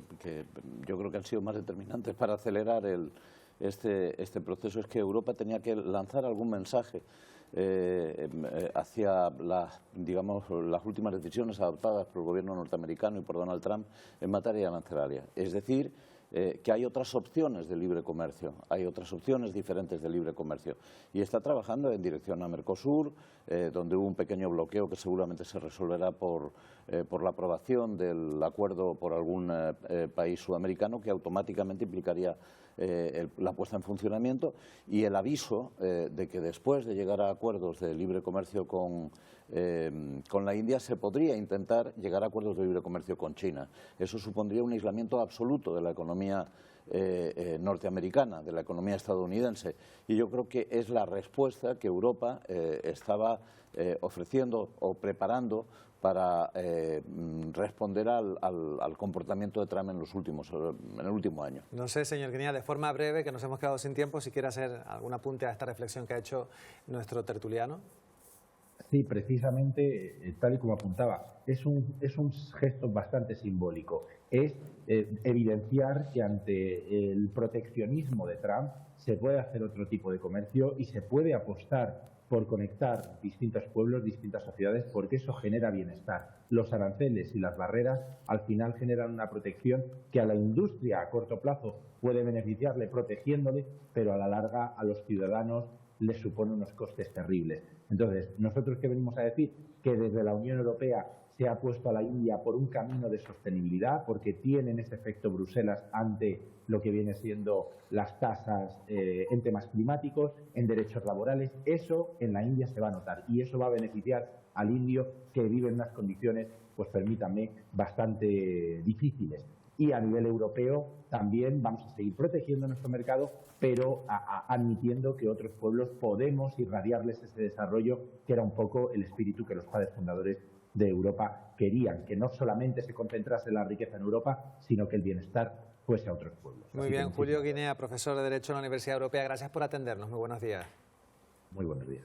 Bueno, antes de seguir, vamos a seguir avanzando, vamos a ver, Farruco, nos quedamos antes, sí, ahí pendientes de... Ahí nos quedamos con el tema marroquí. Con el tema marroquí, ¿cómo lo has plasmado? Bueno, pues he puesto la bandera tricolor canaria, hablando y diciendo, con Marruecos no nos conviene generar tensiones. Dice, deberíamos ofrecer una de cal para que acepten otra de arena, la del Sáhara y su autonomía. Pues con eso nos quedamos y si les parece vamos a seguir avanzando porque hay un tema que queremos tratar, por supuesto, esta mañana, titular sin duda el plan ese para regularizar de forma extraordinaria a más de 500.000 de migrantes en España, que ya está en marcha. Podemos Canarias ha calculado que este acuerdo beneficiará a unas 45.000 personas en las islas y eso permitirá que a corto plazo se incorporen al mercado laboral entre 27.000 y 29.000 personas. En un comunicado, el partido ha señalado que muchas de ellas se sumarán a sectores clave como la agricultura o la hostelería, lo que implicaría un aumento de hasta 200 millones de euros anuales en cotizaciones a la seguridad social en el archipiélago. Y este tema lo llevamos aquí a la mesa. Natacha, positivo el regularizar en Canarias, en el caso de Canarias se estima unas 45.000 personas. Yo creo que es positivo en tanto en cuanto llevamos años viendo o siendo testigos de irregularidades, sobre todo en el terreno laboral y en áreas como las que estás nombrado, por ejemplo, agricultura, hostelería, en el que, bueno, pues precisamente estas personas que están en una situación irregular en el país, pues tenían que trabajar en B. Las condiciones laborales no son las óptimas, ni en sueldos, ni en horas, ni por supuesto en derechos laborales, porque su estatus no existía, básicamente. Para mí eso es algo positivo, porque no solo va a regularizar a esas personas y van a poder acceder de una forma más por supuesto, legal a sus puestos de trabajo, sino que esas personas van a cotizar en IRPF, van aparte, bueno, cuando uno compra, ya está pagando impuestos, ya está pagando esa serie, ya está consumiendo, pero bueno, evidentemente el cotizar pues siempre es muy importante. Otra cosa es cómo se quieren hacer estas regularizaciones y cuáles son los trámites. Yo creo que aquí sí deberíamos tener un diálogo y mucha información, básicamente para que nada se cuestione, que yo es una cosa que soy muy pesada, pero cuando se llevan a cabo este tipo de medidas de tal calado social y que impactan a nivel informativo y a nivel de la ciudadanía, creo que deben ser muy explicadas, porque, por ejemplo, una de las cuestiones es ¿por qué 5 meses, por qué el tramo de 5 meses solamente antes del 31 de diciembre de 2025? ¿Por qué no un año? que se supone que ya estás establecido aquí? ¿Qué va a suponer la regularización de esas personas, por ejemplo, a nivel de reagrupación familiar? O sea, son muchas cuestiones que hay que atender y no pasa nada por hablarlas. Al contrario, yo creo que cuanto más información tengamos y sobre todo cuanta más información veraz y concreta tengamos es mucho mejor. Paco. Vamos a ver, yo creo que la medida que afecta en Canarias a 35.000 personas, creo que podemos exagerar un poco, y que en el conjunto del país afecta a 500.000 de personas, es una medida extraordinaria. Y cuando digo extraordinaria, lo digo en todos sus matices. Es la mejor manera de conseguir que 500.000 de personas puedan construir su propio desarrollo personal y acceder a la felicidad. Eso ya debería hacer que aplaudiéramos con las orejas una decisión de este tipo. Es verdad que es una decisión que se ha cuestionado como siempre, porque la política española está más instalada en el relato que en la realidad. Las opciones de entrar no son tan sencillas como parece, porque tienes que poder presentar o un alquiler o un trasiego de recursos, etcétera, etcétera. La mayoría de los inmigrantes cuando llegan procuran no dejar rastros de que están en una situación de ilegalidad, porque eso les puede generar problemas. Entonces hay una pequeña contradicción que es la que a mí más me preocupa, porque va a haber alguna gente, esperemos que no sea mucha, que no va a poder acogerse a la intención de este decreto. Y luego hay otro aspecto, y perdón por ser tan insistente con este tipo de cuestiones. Este acuerdo, convertido en decreto por el Gobierno ayer, surge de una iniciativa popular que tiene un recorrido de hace más de 2 años y ha estado durmiendo el sueño de los justos durante todo ese tiempo. Ha sido resucitado porque Podemos lo planteó como una especie de pago por apoyar al Gobierno. No podemos seguir utilizando las leyes, no podemos seguir utilizando las decisiones políticas de esta manera. Hemos convertido el Parlamento en un mercado y hemos convertido las relaciones entre partidos en un zoco, en una cosa absolutamente insensata. Y luego hay que decir, un aspecto de tan extraordinaria importancia, tan magnífico como una decisión de este tipo, no se tomaba una parecida desde el año 2005, creo recordar, con un gobierno también socialista, una decisión de este tipo que incorpora a 500.000 de personas a la comunidad española, no es una decisión que pueda tomarse al margen del Parlamento. Yo creo que es una vergüenza que haya ocurrido así, tendría que haber sido votado por el Parlamento, y si hay gente que se iba a oponer al proyecto, pues que se retraten. Yo creo que es bueno que cada uno defina lo que quiere. Y luego, como pequeña cuestión, la última, yo me siento un poco asqueado por una reflexión que he escuchado que viene de Vox y que dice que esto implica que el Gobierno odia al conjunto de los españoles. Miren, son españoles quienes trabajan aquí. Son españoles, no legalmente, pero cualquier ciudadano que trabaja en un lugar se convierte en una persona vinculada a ese lugar. Y la situación actual lo único que permitía es un régimen de explotación y además perjudicaba los intereses económicos y fiscales del Estado. Es una excelente noticia. Y tú decías, Paco, que no se puede jugar con las leyes, evidentemente, pero lo que no se puede jugar es con las personas y no se puede jugar con los ciudadanos, sean nacidos en España, sean legalizados en España o gente que viene a España a buscar una situación mejor para, como decía desarrollar su proyecto personal y simplemente vivir en un mundo que los acoja por lo menos en las mínimas condiciones. Y al final, cuando hablamos de personas, yo creo que debemos sacar un poquito la empatía adelante y ser conscientes de que el mundo no es lo que nos rodea en una circunferencia. O sea, hay que abrir un poquito las miras. Y hay que decir que no son 500.000 migrantes que van a votar en las próximas elecciones, que también se ha dicho con un bulo. Esa es la preocupación. Simplemente también tienen la residencia, no la nacionalidad española. La nacionalidad va por otro camino. No tiene que ver con esta historia. Esto no tiene que ver con derechos políticos, tiene que ver con derechos sociales, tiene que ver con otro tipo de derechos.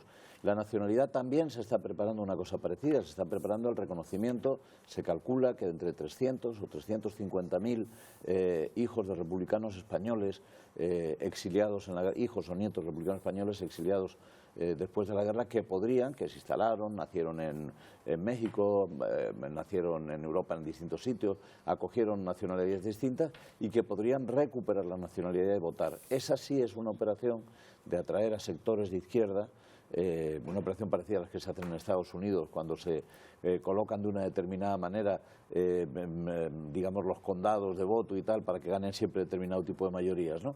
Pues es una operación parecida que sería de esperar que no se produzca al final de la legislatura, sino que se produzca con tiempo y con debate público al principio. Bueno, pues vamos a ver si es así. ¿Cómo ha plasmado Farruco esta regularización? Bueno, pues reivindicando que, primero, que ningún ser humano es ilegal, eso ante todo. He puesto a una manifestante diciendo: en España nos están regularizando, regularización ya. Exacto, pues eso es lo que piden de esos miles de migrantes que se encuentran en nuestro país. Hice otra también hablando de inmigrantes. He puesto una nao española diciendo: pero Colón, salimos de América para volver a Europa. Dice: exacto, para comerciar en la India, que era el objetivo de nuestro primer viaje. Bueno, pues con esa sonrisa nos vamos a quedar. Sí. Nos han puesto una sonrisa al final. Natacha Llarena, Paco Pomares, muchísimas gracias a los dos. Gracias a ustedes. Muchas gracias. Gracias, que tengan todos un buen día. Nosotros vamos a continuar, conectamos de nuevo con Eva porque sabemos ya si se ha producido ese desalojo del que estábamos atentos en la isla de La Palma. Pues si te parece, Pilar, vamos en directo hasta la Isla Bonita porque estábamos pendientes de ese desalojo en un centro de mayores. Mónica Gómez, buenos días. Estamos hablando que es de un caso muy particular. Cuéntanos. Sí, Eva, el Cabildo de La Palma va a ejecutar, está previsto que sea a las 10 de la mañana a un residente de este centro de mayores de la Dehesa para poder iniciar las obras de reforma previstas en la segunda y tercera planta de este inmueble, las cuales se prevén esas obras que empiecen este viernes. Se trata de una actuación financiada con 6 millones de euros procedentes de fondos europeos que van a permitir habilitar 59 nuevas plazas sociosanitarias para la isla de La Palma. El residente afectado es Juan Antonio Martín, de 80 años, que ha manifestado su negativa a abandonar la habitación que tiene ahora mismo al considerar que las alternativas que ofrece el Cabildo suponen un empeoramiento de sus condiciones de vida y vulneran los derechos reconocidos en la normativa de servicios sociales.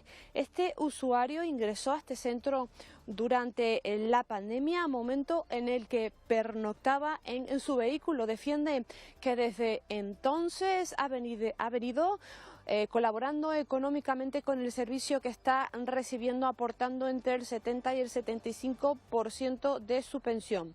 En esas segunda y tercera planta que se ven afectadas por estas obras residían 20 usuarios. Todos han sido realojados en otro espacio, salvo este afectado que hoy será desalojado. Desde el Cabildo de La Palma recuerdan que se trata de unas obras muy importantes, ya que, como decíamos, van a permitir habilitar 59 nuevas plazas sociosanitarias, recordando que en este momento son 490 las personas dependientes que esperan para poder acceder a una plaza en un centro sociosanitario de la Isla Bonita.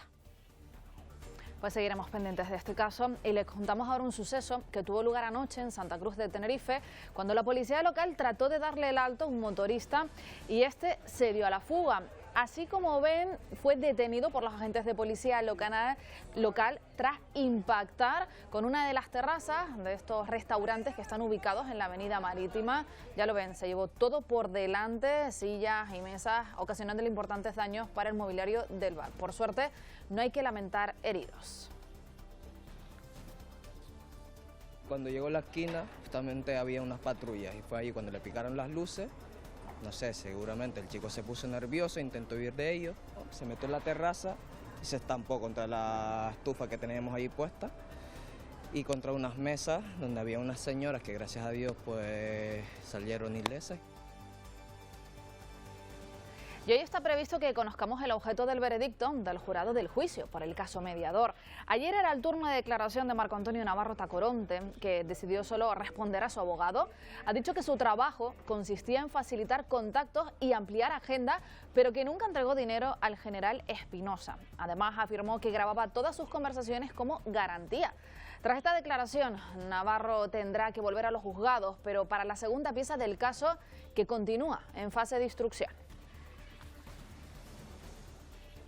Debido al empeoramiento del estado del mar, el gobierno de Canarias ha declarado la alerta por fenómenos costeros. Las olas pueden alcanzar e incluso superar los 4 y 5 metros de altura. A esta hora el Ayuntamiento de Garachico en Tenerife ya ha cerrado la avenida marítima por el agua que ha saltado en la avenida. A la población se le pide precaución, ya saben, hay que evitar situaciones de riesgo como no situarse en muelles y escolleras y tampoco permanecer en lugares cercanos al mar para evitar ser golpeados o arrastrados por el oleaje. Y una mujer ha muerto tras caerle encima esta palmera debido a las fuertes rachas de viento que se han registrado en Málaga. Y ahora una nueva borrasca llamada Cristina está poniendo en jaque a la península. Todas las comunidades autónomas, salvo Navarra y Canarias, tienen aviso hoy por nieve, lluvia o viento con rachas de más de 130 kilómetros por hora. En estos momentos hay 51 carreteras cortadas y la DGT acaba de informar de que también la A6, la autovía que une Madrid con A Coruña, está intransitable debido a la gran nevada que está cayendo en estos momentos en el norte de la península. Pues situación complicada la que se está registrando también en el norte de Madrid. Precaución si tiene que viajar a la península, ya que las alertas se van a mantener activas al menos hasta mañana jueves.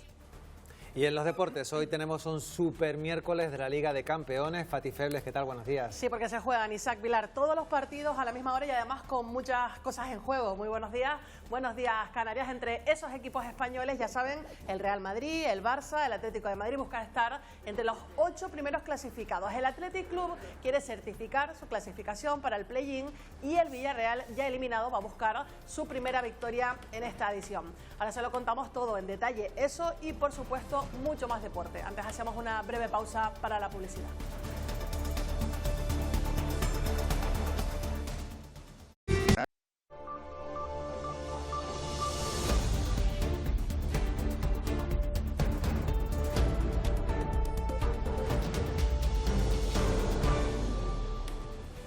Seguimos en Buenos Días Canarias, ahora tiempo para los deportes.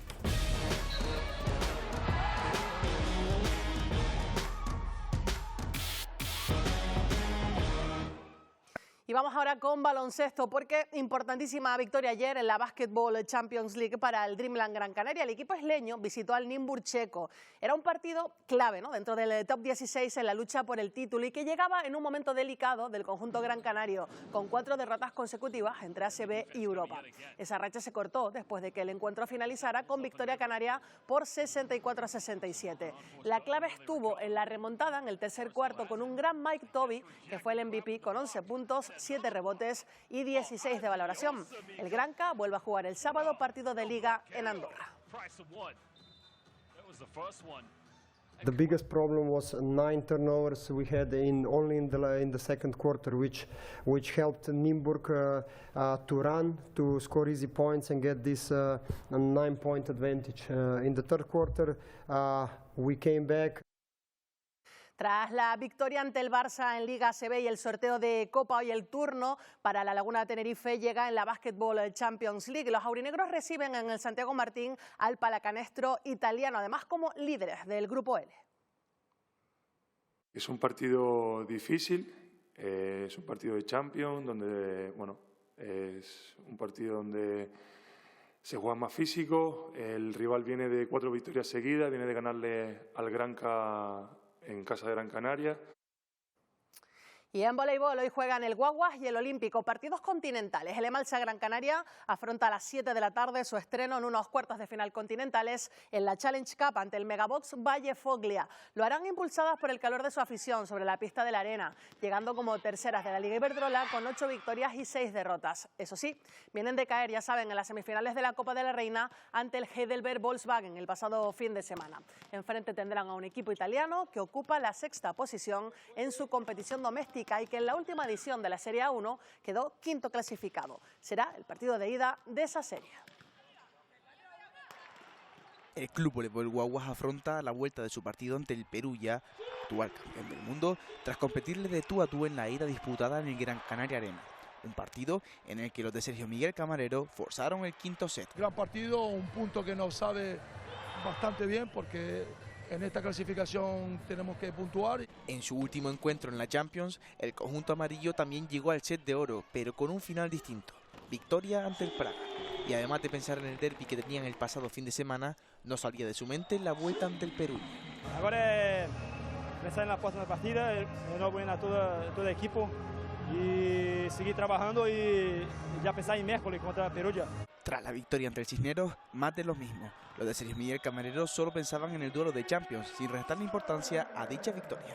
Es cierto que no jugamos fuera de casa, va a estar un poquito más difícil, pero bueno, yo creo que la línea está ahí, descansar bien estos 2 días que tenemos y afrontar el partido como se merece. Lo que está claro es que el Guaguas lo dará todo en su visita al actual campeón del mundo con el fin de traerse a casa el mejor resultado posible.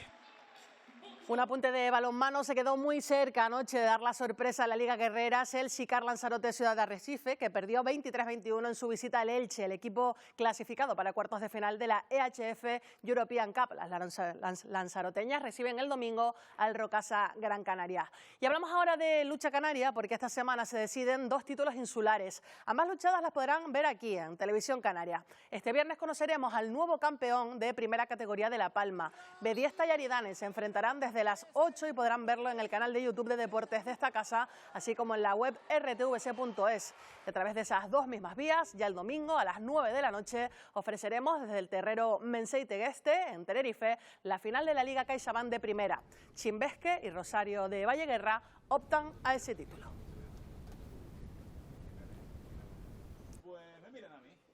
Bueno, pues hasta aquí la información deportiva y como hemos contado y vamos a estar bastante pendientes de lo que ocurra en el fútbol, en la Champions, a ver si mañana podemos contarles buenas noticias, ¿no?, a los espectadores de los equipos españoles. Vamos a desearlo así.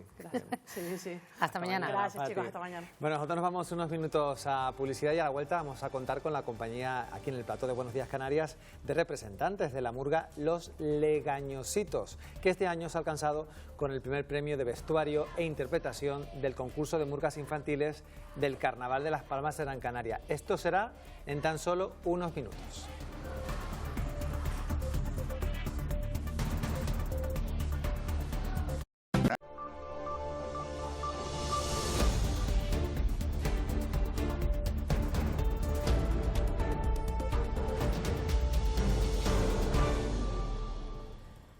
Buenos días, Canarias, saludos de nuevo. Vamos ya con las noticias del carnaval.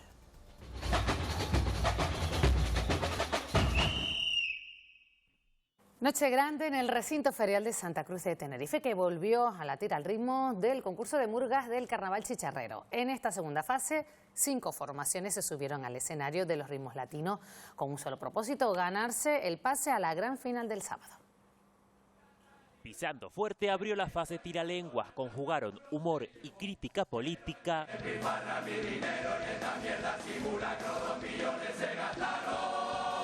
Firmando una actuación que apunta a la gran final. Tras ellos, tras con tras cantó a la falta de vivienda. Extranjeros van comprando muchos pisos, alquileres por las nubes que se notan. Letras sólidas con voces que no terminaron de responder. Le siguieron mamelucos, que instaló un casino en el recinto. Una ciudad que parece mi ayuntamiento, te vacía los bolsillos sin ningún remordimiento. Por momentos faltó dicción, pero firmaron una actuación que conectó con la grada. Quintos de la noche, chinchosos, lejos ya de su mejor versión, se convirtieron en influencers.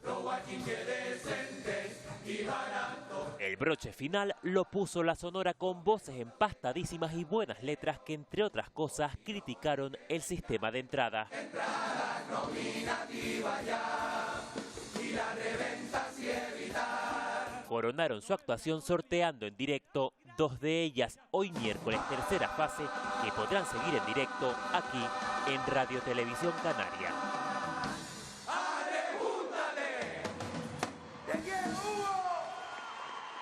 Los Legañositos fueron los ganadores del concurso de murgas infantiles del Carnaval de Las Palmas de Gran Canaria. Lograron el primer premio, tanto en vestuario como en interpretación. Esta murga del Carrizal del municipio de Ingenio está en activo desde el año 1985. Está compuesta por 54 miembros y vistió un disfraz que hemos visto en estas imágenes que les hizo ganar ese primer premio también en presentación.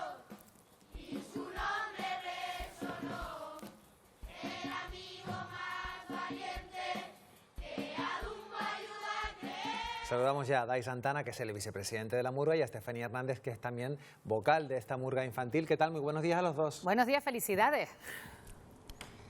Hola, buenos días. Bueno, lo estamos viendo ahí, pero cuéntenos un poco el disfraz, la alegoría, un ratón, ¿en qué se inspiraron para esta fantasía? Pues mira, tenemos al ratón de Dumbo, Timoteo, que queríamos promover con el disfraz el tema de la amistad entre los niños y demás. Y el disfraz se titula Lega Circus en Las Vegas, un sueño para volar.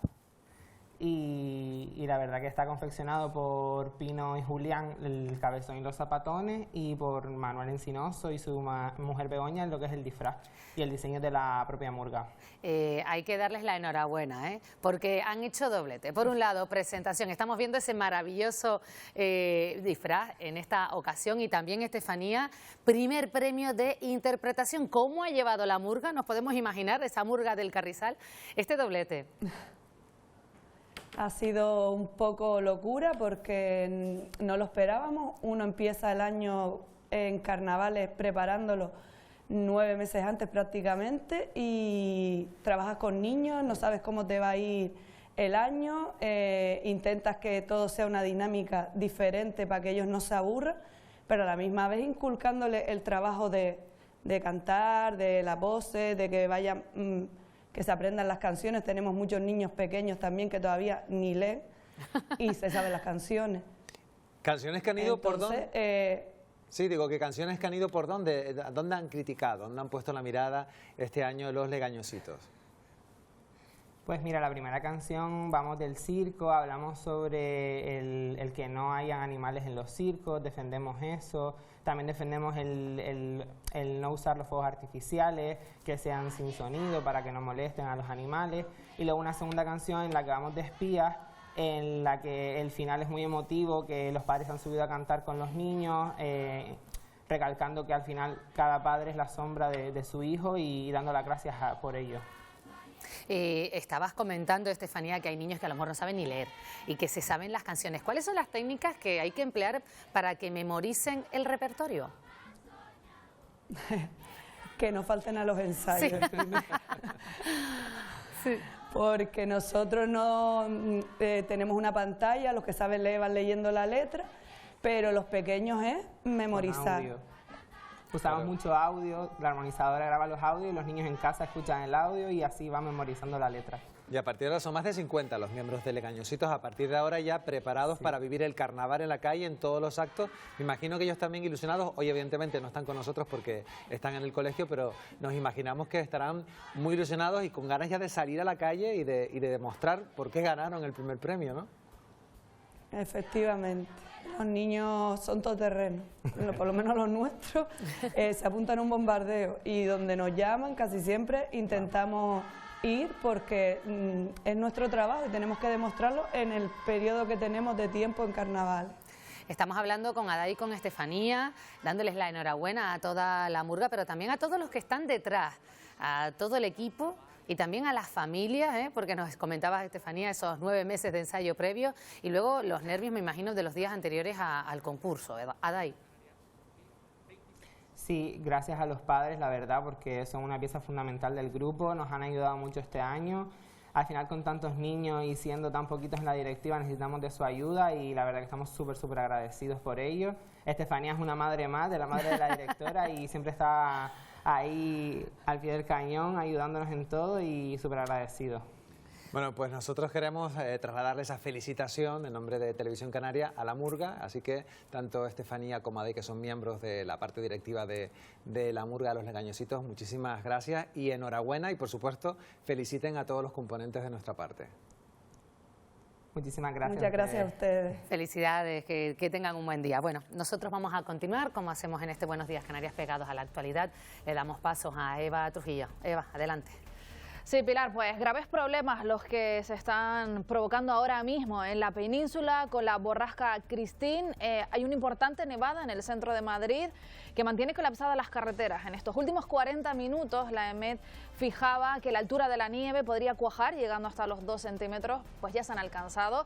Además, ha cobrado ya la vida de 2 personas, una de ellas en Portugal. Si le parece, vamos a ver imagen de directo que nos llega desde el norte de Madrid. Ahí la están viendo. Es Torrelaguna, la plaza del ayuntamiento, donde está nevando y hay más de 100 carreteras que están afectadas ahora mismo en la península. Hay 19 cerradas.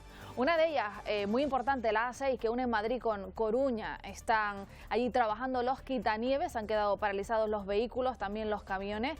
Se prevé también ahora lluvia y vientos muy fuertes con rachas de más de 130 kilómetros por hora, que mantienen en aviso a todas las comunidades autónomas, con avisos rojos en la mayoría, excepto en Navarra y en Canarias. Extremadura, Almería, Málaga, Cádiz ya han suspendido las clases. Hay crecidas importantes de ríos. En Cádiz, por ejemplo, 230 personas han tenido que ser desalojadas por esas crecidas de los ríos. Y las temperaturas pues bajando. En estos momentos están en menos 2 grados. Y si les parece, muy brevemente vamos a abrir la oficina del Espectador de este miércoles y les alertamos de un fraude que la Organización de Consumidores y Usuarios pues ha avisado. Están hablando de un fraude telefónico que se produce sobre todo aquí en Canarias. Son llamadas de teléfonos con numeraciones 807 que suplantan servicios de atención al cliente. Ojo, porque pueden llegar a tener un coste cada llamada de hasta 50 euros. Anuncios que aparecen online en nuestros monitores de búsqueda por parte de distintas empresas nos inducen a llamar a estos números y muchas veces tienen nuestro prefijo geográfico haciéndonos creer que está incluida en nuestra tarifa plana, pero ojo porque no es así. Y excesos de velocidad, falta de señales y de pasos de peatones son algunas de las demandas que nos llegan desde el Portezuelo, en el municipio de Tegueste, en Tenerife. Uno de sus vecinos nos hace esta petición, ha acudido al ayuntamiento y allí ha estado nuestra compañera Isiad Pérez.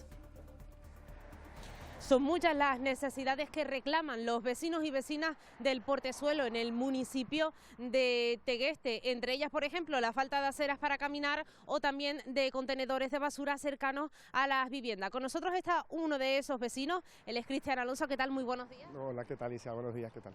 Cuéntanos, porque son muchas la lista de peticiones que le hacen al ayuntamiento, ¿verdad? Sí, efectivamente, bueno, son muchas, pero es cierto que la que no más nos preocupan pues es el acerado de esta zona, para poder, como decías, tirar la basura o ir a tomar el autobús. Nuestros hijos y los jóvenes que viven por la zona, que cada vez son más, y también pasos de peatones, ya sean elevados o no, porque la carretera esta, como mal o bien la llamo la carretera de la muerte. Podemos ahora mismo observar cómo pasan los coches a alta velocidad y aquí casi que es imposible pues tirar la basura, ir a coger el autobús o la guagua y que simplemente hacer vida normal de cualquier vecino de una zona urbana. También una de esas demandas podría ser, ¿no?, limitar el exceso de la velocidad, ¿no?, de los vehículos, porque, como decimos, pues circulan a bastante, ¿no? Sí, efectivamente. Yo creo que ya, si pusiésemos pasos de peatones con las señalizaciones verticales pertinentes, seguramente ya se lograría incluso que se bajase la velocidad en la zona.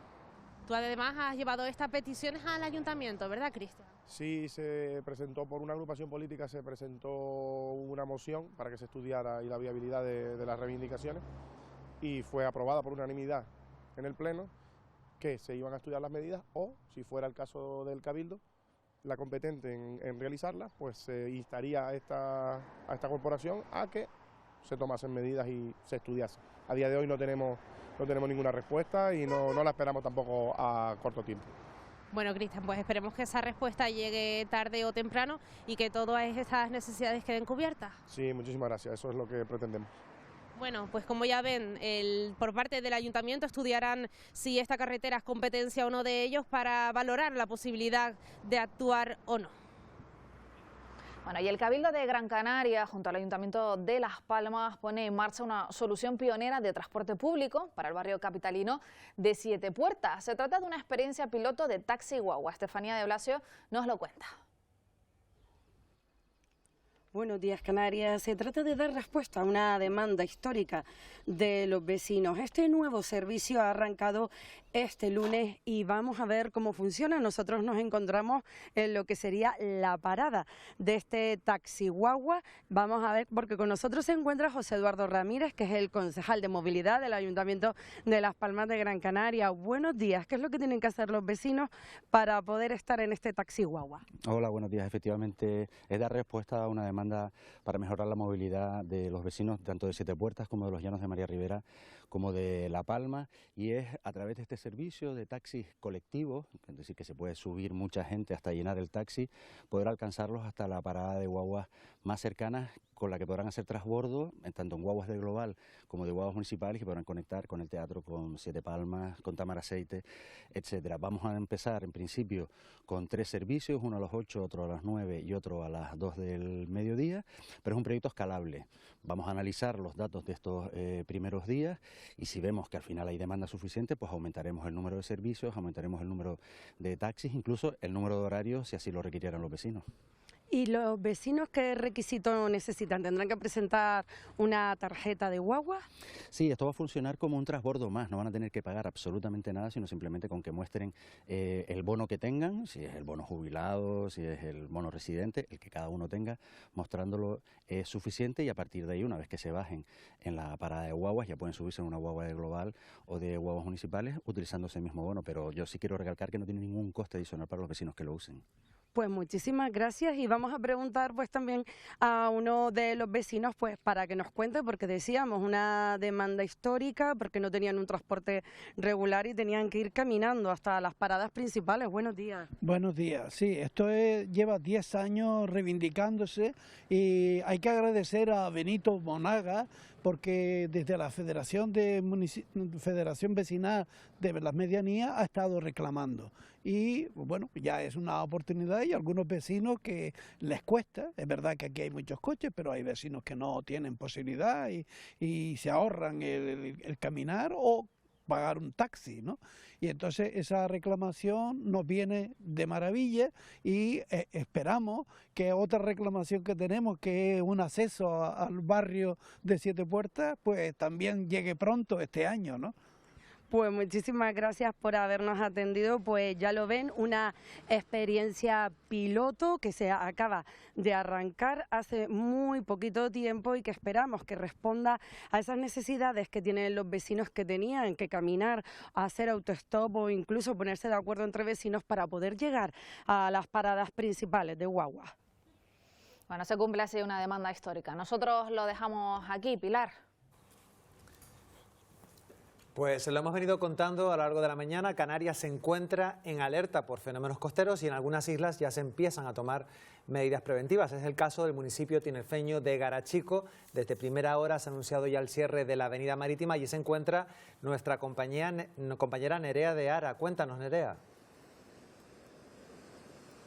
Buenos días. Pues sí, una alerta por fenómenos costeros que podría dejar olas de entre 4 y 5 metros en puntos como este de Garachico, y también en el resto del norte y oeste de la isla de Tenerife. Por ese motivo, como comentaban, este municipio ya ha tomado precauciones. Desde primera hora, esta avenida marítima que ven, la principal del municipio, se encuentra cerrada tanto al tráfico como al tránsito de personas. Desde primera hora también hemos visto cómo los efectivos estaban retirando todos los vehículos que se encontraban aparcados en esta vía por precaución, y en este momento también se encuentran redirigiendo el tráfico. Como saben, este municipio de Garachico es uno de los que se suele ver más afectado por estas subidas de mar. Ya durante la mañana hemos visto cómo algunas olas alcanzaban este paseo, sobre todo alrededor de las 9 de la mañana, cuando estaba fijada esa pleamar. Para el resto del día, las autoridades están muy atentas de cómo pueda evolucionar el oleaje, sobre todo también de cara a la próxima pleamar, que está prevista entre las 10 menos 20 y las 10 de la noche. En este momento, como vemos, situación más tranquila, aunque vemos el mar bastante revuelto,